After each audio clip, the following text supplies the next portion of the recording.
kyonna kye kiri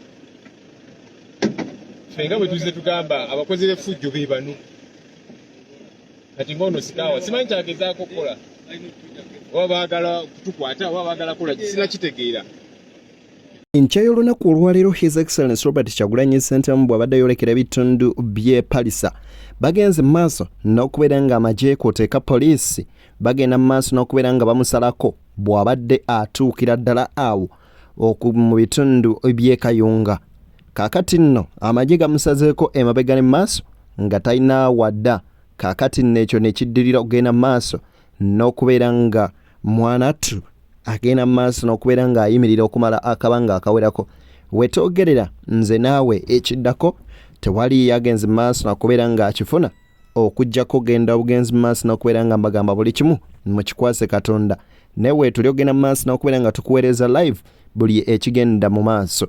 Gwa mulungi agenda mu maaso n'okubeera nga ongoberera akadde kano kennyini. Nkusaba video gimpere like, sharinga, commentinga beyond the newsroom. Uganda wowe tulaga Sheikh Ashraf Dembo musomi weddwa oyino tutambula naye y'omu ku abo batuteekamu ensimbi mukubeereko okusima ensimbi okukumi n'emuggwa n'ebizibu ebyenjawulo ajja genda mu maaso n'okubeera nga akuyamba. Nzikiriza ate nkuwa embeera nga bwegenda mu maaso n'okubeera ng'etambula ku luuyi olwo. Tumanyi kikiriwo tetumanyi kikiddako tuli mu kubanga tuli mu kusalwako bosali bali mutusalako buli dakiika bakute ku manduso abasinga b'ebisa bali eri abali kuzimamba so embeera bwetyo bweri bwekityo bwe kiri baganda bange basebo ne banyabo so nga omanyi nti ekkubo ligaddwa eri waliyo abantu so abantu abaliyo amakubo gagaddwa so kati simanyi ate nga bakyagenda mu maaso n'okugala.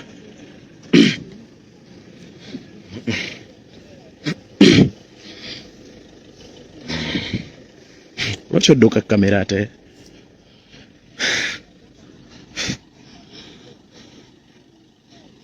Okay, tetumanyi kigendererwa ki ng'amazima. Tetumanyi kigendererwa ki, tetumanyi kikiriwo budde buno. Tetumanyi kigendererwa ki, tetumanyi kikiddako budde buno kozi bali mu kweyongera kusalako, bali mu kweyongera kuyiwa magye, bali mu kweyongera kuyiwa basajja abambadde black abyebisse. So President waffe tali safe. We are not safe. Ugandans, ladies and gentlemen, world, we are not safe. We are not safe at all. I think they plan to arrest our president, the elected president, His Excellency Bobi Wine. I think they want abantu kati bali mu kutambuza bigere betise ebintu bayina abaana so bono budde basanyalaza buli kimu so bebasinga okukola effujjo. I think they want to arrest, they want, I think, to kill His Excellency Bobi Wine because they surrounded us up, down, where I don't want to speak English right now because this moment I don't know how can I explain, man. So ladies and gentlemen, I think let me use a little English so that our friends out there they can understand what's going on exactly. So sima bamunantegera bulungi ngenda kwogera muko ku luzungu. Hi people, will you understand me? Amagye gugakyeyongera kuyiika bwe yesinga emugalaba gakutte ku mandu so embeera babweto bweri bakyayiwa magye kati walugano ge bayiye so bwetyo embeera bweri mu kubanga etambula bane bakyayongera okuyiwa ate abambadde black bayina zi drone so embeera bwetyo bweri embeera bweri mu kubanga ate etambula baganda bange basebo ne banyabo bwetyo embeera bweri mu kuba ate nga etambula. Hello, yes, you are live. The world is watching you. What do you want? I'm a journalist. Yes, I'm a journalist. Okongo David, I'm a journalist. What do you want for me? Kuja hapa for what? Obusero. So they want to arrest me. I'm a journalist. I'm doing my work. I'm supposed to do this. What's wrong with you, man?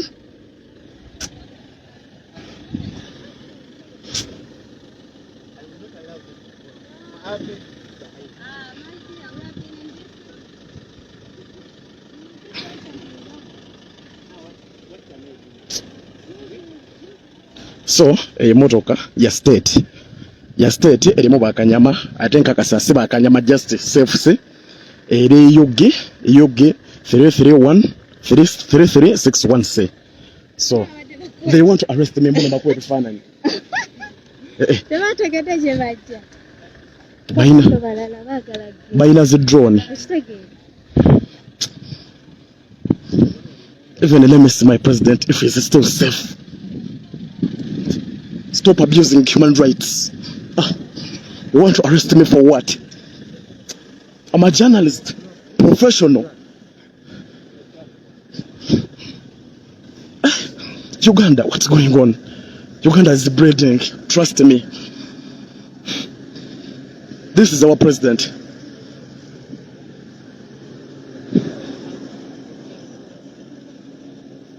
Honorable, salamu alaikum. Chigenda maso. Chigenda maso.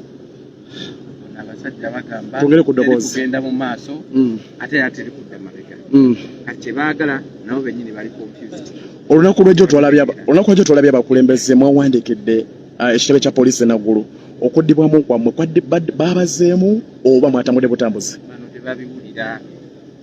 Bano tebabiwulira. Tebana kye baagala kuwulira, tebana kye baagala kusoma, tebana kye baagala kuddamu. Wabula ffe tugenda bugenzi mu maaso, tugenda kukuuma amateeka oba bakole. Tuli bakozi ba fujjo naye ate bwe bali mu kukola fujjo kino kye bali mu kukola fujjo lino.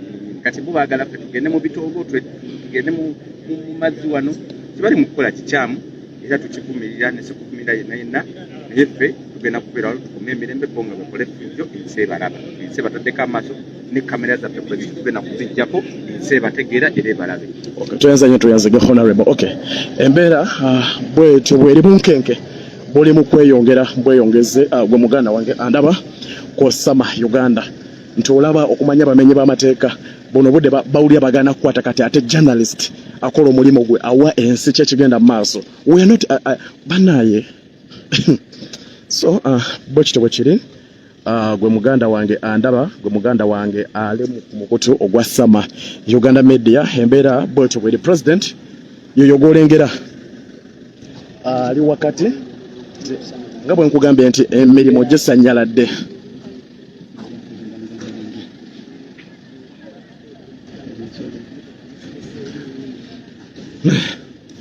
So abantu bo basazeewo kati kwetika migugu gyabwe kutambuza bigere.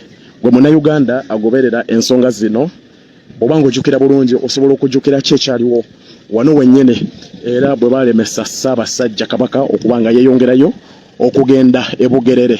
You remember very well ki ekyaliwo wano wennyini. So enkume n'enkume z'Abannayuganda zafiibwa obulamu bwabwe ku nsonga y'emu y'eno. So tetumanyi exactly what's going on. We don't know really what's going on. So bwekityo bwekiri embeera bwekyo bwekyalimu kubanga efaanagana. We are journalists. You told them you're yes, live. I'm a journalist. Yeah, I'm live. The world is watching them. Of course, I'm doing my work. I'm doing my work. You do your profession. Of course. Yes. So I can't touch on Higgins. So don't touch on my Just on your camera. camera. Yes. You're right. Segenda. Okay. Embeera bwetyo bweri mu kubanga etambula. Embeera bwetyo bweri mu kubanga ate etambula baganda bange basebo ne bannyabo. Bwekityo bwekiri mu kuba nga kitambula. Kali mu kugamba Mukamu hiya nkole ki? Kikumbe yandeese. Mukamu hiya. So embeera nno etandise munnaye okwonooneka bwe ntunula emabega. Embeera etandise okwonooneka bwe ntunulako emabega eri. So security bali mugezaako kubeera nga ate babuuza kyekigenda mu maaso mbabadde bagala okunkwata beebo. So security bali mugezaako kumanya ki ekiri mu kuba nga kigenda mu maaso obudde buno basebo ne bannyabo. So tetumanyi really what's going on. We don't know what's going on. So abantu ba bulijjo emabega wali bagezaako okubanga bateekawo ate embeera. Abantu ba bulijjo bali mugezaako kubanga basaawo embeera. So bwekityo bwe kiri embeera bwetyo bweri amakubo gagaddwa. So bwetyo embeera bweri amakubo gagaddwa. Ze drone zino I think zina abantu beziina era zadde zagala kunkwata. So bali mu bagamba muteeke glass waggulu endabirwamu zibeere waggulu UBL 813N. So bwekityo bwe kiri gwe muganda wange embeera bwetyo bweri abakyala bavudde mu mamotoka kubanga basanyalaza buli kimu buno budde nga tuyingira Kayunga. So kati bavuddemu abantu babulijjo bali mu kuba ate nga batambuza bigere mpola mpola. So embeera bwetyo bweri muganda wange bassebo ne bannyabo abanda ba president yoli golengera wali emabega ayimiridde kati atamanyi kiri mu kugenda mu maaso kubanga batugambye tudde emabega tuzzeeyo nate ne mu maaso nayo waggale mu maaso waliyo zimmamba. Gosh, what's going on to this country? Wake up, Mama Land. Uganda, wake up.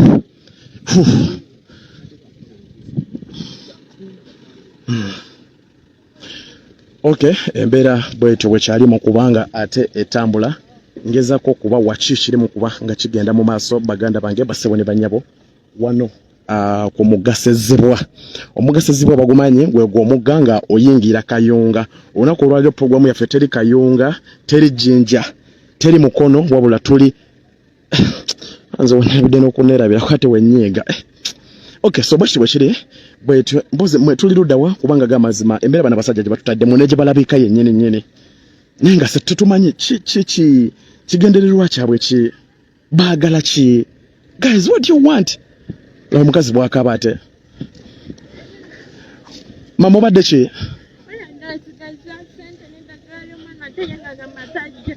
akoze atya lwaki oli mukaaba kiki bakuggyako sente? Don't cry mama w'abaana abaana basajja batemu abaana basajja batemu temukaaba. So embeera bwetyo bweri Jeno Zoga mbeera ki mbeera eriwo omusabba yatidde nnyo wataddewo road block za mirundi wana ezoganya oli muwanvu nnyo sikutuuka jangu nga n'akatebe ngenda kukolako interview wamuyita Jeno Zoganya mbeera ki tukkiriza ku accessinga kibuga ky'e Kayunga oba Bukoloto okubanga tu bypassing okutuuka gye tubadde tulaga kyakubiri ate era batublokize ne gye tubadde tuva nayo batuganye okuddayo. So kati mu mbeera eyo tetumanyi kikiddako naye nga ze zino firimu zabe ze badde nga bazannya bulijjo ze tumanyi obulungi nti baba bagezaako okuteekawo kiremya ku sayidi yaffe. Abantu abalala babakkiriza otambula naye ate ffe bwe tuvaayo okutambula tebatukkiriza tumanyi bati tuli bannayuganda. Okay, kyakabenyo Jeno Zoganya kyakabenyo boy. Okay, mbeera ki egenda maaso ovaludawa Mondese gwenga omutuuze bana abantu batandise okuteekawo road block saawa meka tekibadde nga kitutte ebbanga ddene nnyo kibadde kyakagwawo ekitegeeza nti badde batutegekedde already mwenga abatuuze b'e Kayunga mubagamba ki kubanga baloze bali mu buyenze mwenga abatuuze b'e Kayunga oba Endese mubagamba ki abantu bano balinde ekijja kyekijja wanje ekijja kyekijja mukama kunkumire oli ku Sama Uganda Media asagala nnyo okuteeka mu fesi z'abantu naddala especially abatuuze ku nsonga bwete so nenga bwekityo bwe kigenda mu maaso gwe omulungi ali mu kubanga ate otulaba obanga otwegesa amaaso so tetumanyi kiki beeta kubanga president waffe ye tagenda kuzikiza angenda kusaba mukkirize mbaweemu amukulu wange Buganda Ronald Mujenye asoke abaweemu mu luzungu ku ki ekigenda mu maaso wano Buganda ogamba otya mukulu wange ki ekiriwo naye nga tetumanyi kikiddako wa president baagala kumulya oba baagala kulya ffe kuliddeko n'oluvuvumo lwagala okulya ab'amawulire okay. Alright, so embeera bwetyo bweri gwe muganda wange embeera bweri okay kigambibwa nti biri mu luvuvumo kiwuliddwako nti president baagala mukwata kosa na ttiimu yonna gy'ayina nga bwe kyalira ekalangala so embeera bwetyo bweri mu kutambula baganda bange bassebo ne bannyabo bwekityo bwekiri bwekiri mu kutambula obudde buno bwennyene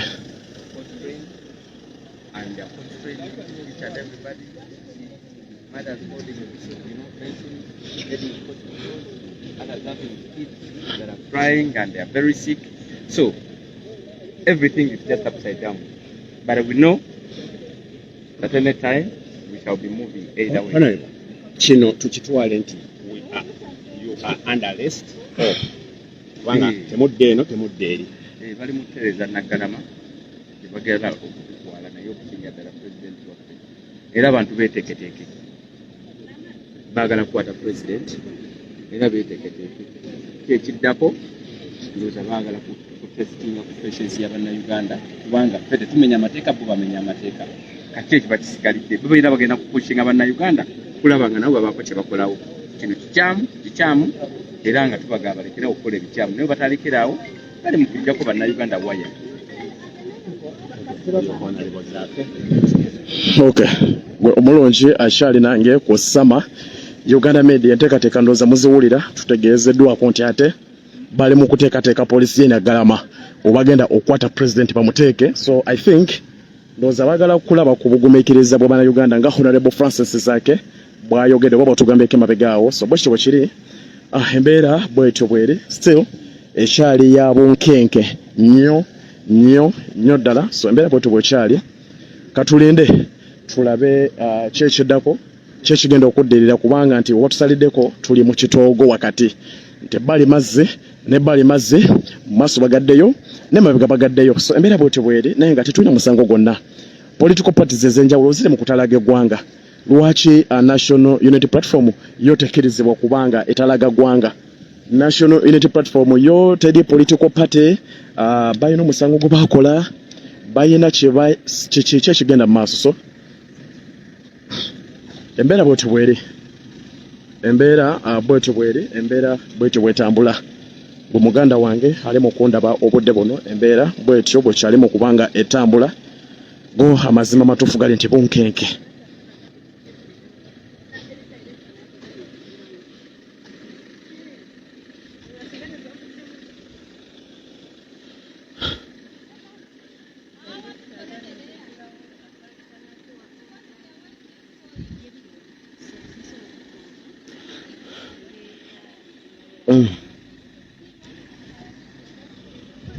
So gwe munnayuganda ali mu kundaba ffe tuli bannamawulire ate tetukkiririza mu buvuyo oba mu violence.